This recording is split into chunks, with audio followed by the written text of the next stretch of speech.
gihugu cy'u Burundi abanyagihugu bariko baragira impungenge ndetse barafise amakenga ku myimenyerezo ikirakorerwa nga mu ntara ya Cibitoke nk'uko amakuru akomeza kugenda tugera bivuga. Inyigisho za gisirikare zihabwa rero imbonerakure zirateye umutima uhagaze abanyagihugu.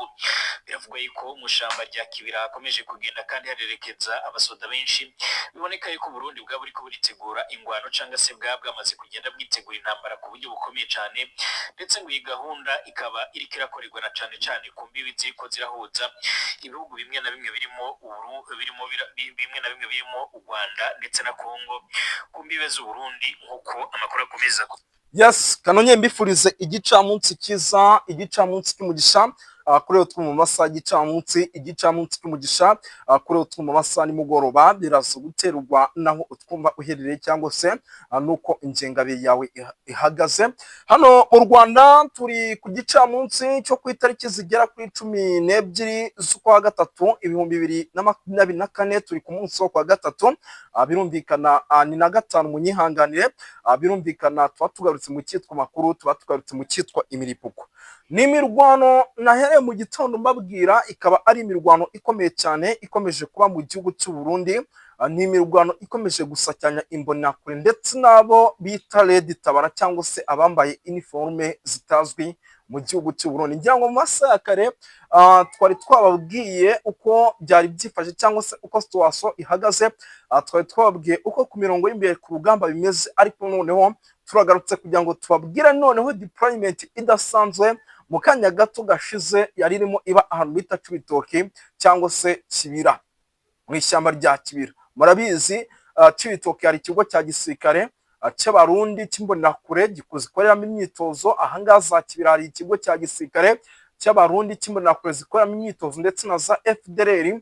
Ndaje amakuru nyababwire neza, ntujye kure nimba babashije gufungura kuri no video by'umwihariko, kuko uramutse ugiye kure uraza kuba ucikanwe mu buryo budasanzwe. Bakunzi ba Dunyani Kote TV rero ubwo turabasuje cyane aho muherereye hose. Hari abari muri za Korine mu Jejuru, abari muri za Korine Munanira, hari abari za Gitega, hari abari ahitwa za Bubanza, hari abari ahitwa za Cibitoke, none naha za Kirundo. Mwese turashuza abari za Ruyigi, abari za Kasorwa, umeze mute? Tugiye kwa twinjira mu makuru menshi cyane rero arebana n'umutekano, politike na diplomasi, ariko murabizi yuko kuri no turo twebwe twibana mu gihugu cy'u Burundi. Ubwo nibidukunda turaza kuba dukomoza ku makuru menshi agiye atandukanye, kuko turazi no kugaruka kuwitwa Agathon Rwasa, n'umwe mu banyapolitike bakomeye by'umwihariko hano ku butaka bw'u Burundi, barimo barahangana n'ishyaka rikubutegetsi rya CNDD FDD, barishinza kuba barimo barafata ibibanza byinshi cyangwa se imyanya myinshi by'umwihariko matora ateganyijwe mu gihugu cy'u Burundi mu mwaka w'2027, ndetse ubu tuvugana amatora y'abadepite mu gihugu cy'u Burundi akaba ateganyijwe ku itari muri uyu mwaka w'2025. Ibyo byose rero birimo birateza impungenge, bigateza ikibazo gikomeye kiti benshi bibaza bati ese biraza gushoboka ko amatora aca mu mucyo nk'uko bagiye babivuga uko bigoye cyane kugira ngo ku butaka bw'u Burundi amatora abeho.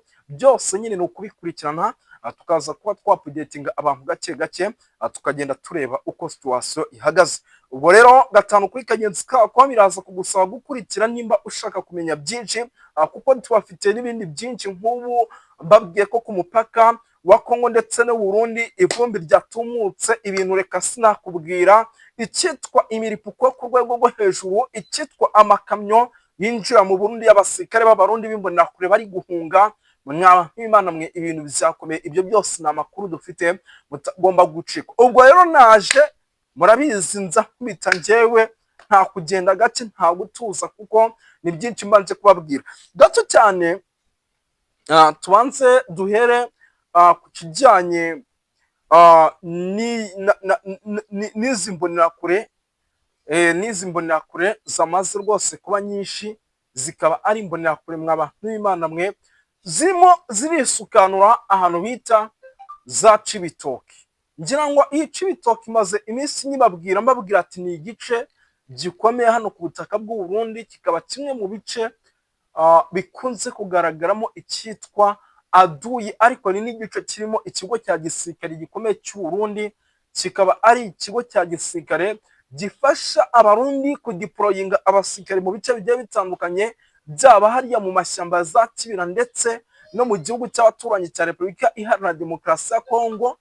Murabizi yuko abasirikare benshi by'umwihariko badiployingwa muri ibi bice babanza guturuka hano muri ibi bice bya za Kibitoki. Iyi Kibitoki rero ubu tuvugana guhera ku masaha y'ijoro, ngira ngo nababwiye yuko hageragejwe n'igitero cyari kigabwe na Red Tabara. Aya makuru ni amakuru turimo turakira kandi arimo agenda atugeraho, turi kumenya neza cyane, ariko iki gitero kikagabwa mu buryo bwa silence cyangwa se kikagabwa mu buryo bwo gukoresha imbunda za silence. Ubwo rero mw'abantu b'Imana mwe, nyuma y'iki gitero ku isaha y'isaa 4 igera kuri 30 nibwo amakamyo agera kuri 6 yari ahetse abasirikare yari avuye mu bice bigiye bitandukanye mu gihugu cy'u Burundi yerekeza hano Cibitoke. Amakuru dufite rero, abasirikare barimo baraza hano Cibitoke, bakaba barimo baraza mu bikorwa bidasanzwe byo gukora ibishoboka byose kugira ngo haze kubaho ikintu gikomeye cyane, by'umwihariko imyiteguro ikomeze.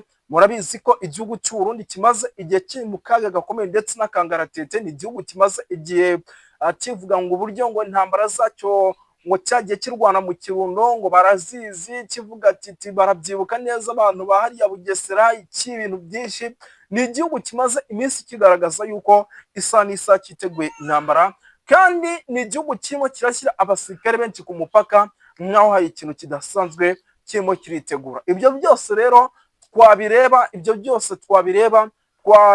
twahwanya n'ibirimo biraba hano za Cibitoke n'imyiteguro idasanzwe y'igisirikare cy'u Burundi, tukabona ko ashobora kuza kubaho ikibazo gikomeye cyane mu gihugu cy'u Burundi. Ni amakuru rero arimo atugeraho, abasirikare baje hano Cibitoke n'abasirikare bari hagati ya batayo zigera kuri 2 ndetse na batayo 1 n'igice. Ngira ngo ku buhanga bw'ibyuma nayo bari abasirikare babonye ari amakamyo bayitegereje. Ni ukuvuga ngo biriya bikorwa bikomeje kugenda bikorwa n'igisirikare cy'u Burundi. Impamvu ikomeye cyane ikomeje kugenda ibitera, yego, Red Tabara impande n'impande, ibice bitangatanze igihugu cy'u Burundi, nk'uko no muvandimwe w'umunyamakuru yakomeje kugenda bigarukaho, avuga ko mu bice bihuza umupaka w'igihugu cya Kongo n'igihugu cy'u Burundi hari abasirikare ngo bari gukeka yuko bashobora kwinjira bagana mu gihugu cy'u Burundi. Akaba ariyo mpamvu Burundi bukomeje kuzana abasirikare, nubwo benshi bakomeje gupfira mu bikorwa byinshi bitandukanye byo kwinjira muri za Uvira, ariko nanone bikagaragara yuko n'impamvu ikomeye cyane ikomeje gutuma bashyira imbaraga nyinshi cyane hariya mu Kibira. Mu Kibira buriya Red Tabara yamaze kugerayo, yamaze kugera arega maze kubitwa n'ibiki byose bikunze kuba mu gihugu cy'u Burundi. Inshuro nyinshi buriya usanga na Red Tabara ngo ibifitemo uruhare, kuko buriya 65% buriya za nkuba wigeze kumva abasirikare bagiye kuri 517 bariya ngo bakubiswe n'inkuba. Niko story yanditswe mu binyamakuru byose, byaba ari ibikorera hano mu Rwanda, byaba ari ibikorera hano mu Burundi, Afurika y'Iburasirazuba yose. Yego, awigeze amenya ngo abasirikare bagiye kuri 517 bishwe n'iki. Ejo bundi nabwo hari indi operation yabaye, hagwamo abasirikare bagira ku 135, nta n'icyumweru kimwe gishize. Yego, iyo nkuru nayo ntabwo yavuzweho cyane. Ubwo urumva ibyo byose biri kubabaza uno mu perezida General Neva cyangwa se Ndayishimiye Evariste, aho ari kuvuga uti njyewe igisirikare ndakizi, naritoje imyitozo ndayizi, nabaye inyeshyamba, yego, nanjye ngomba gukora ikintu cyose gishoboka nkarwanya inyeshyamba ngenzi zanjye. Yego, no kuvuga rero ibintu byakaze byakomeye byamaze kuba bifata indi ntera, ndetse igihugu cy'u Burundi gisa nkaho kiri mu kangaratete gakomeye. Ndetse uretse kuba ibi bintu biri kuba hano Cibitoke no mu Kibira, ni ibintu birimo biragenda bihagaragara. Igihugu cy'u Burundi gisa nkaho kiri mu myiteguro idasanzwe, imyiteguro iganisha ku ntambara ikomeye kandi ishobora kuza gutuma abanyagihugu bahuriramo n'ibihombo bikomeye. Tuve hano rero dukomeze by'umwihariko mu bindi bice bigiye bitandukanye, amakuru yo menshi tugere tuba updatinga, tugaruke gato ku witwa Agathon Rwasa. Uyu ni umwe mu bagabo bamaze gukora ibishoboka byose kugira ngo rwose bafate nabo imyanya nyinshi mu matora ateganyijwe mu mwaka w'2027, ndetse abadepite murabizi yo arimo aritegurwa mu gihugu cy'u Burundi. Ubwo rero Agathon Rwasa n'umwe mu bantu bamajije kuba bafata imyanya mu rwego rwo kugira ngo akore ibishoboka byose nawe nyine bigende neza. Ni ukuvuga ngo rero situation ni hatari mu gihugu cy'u Burundi, ibintu birakaze.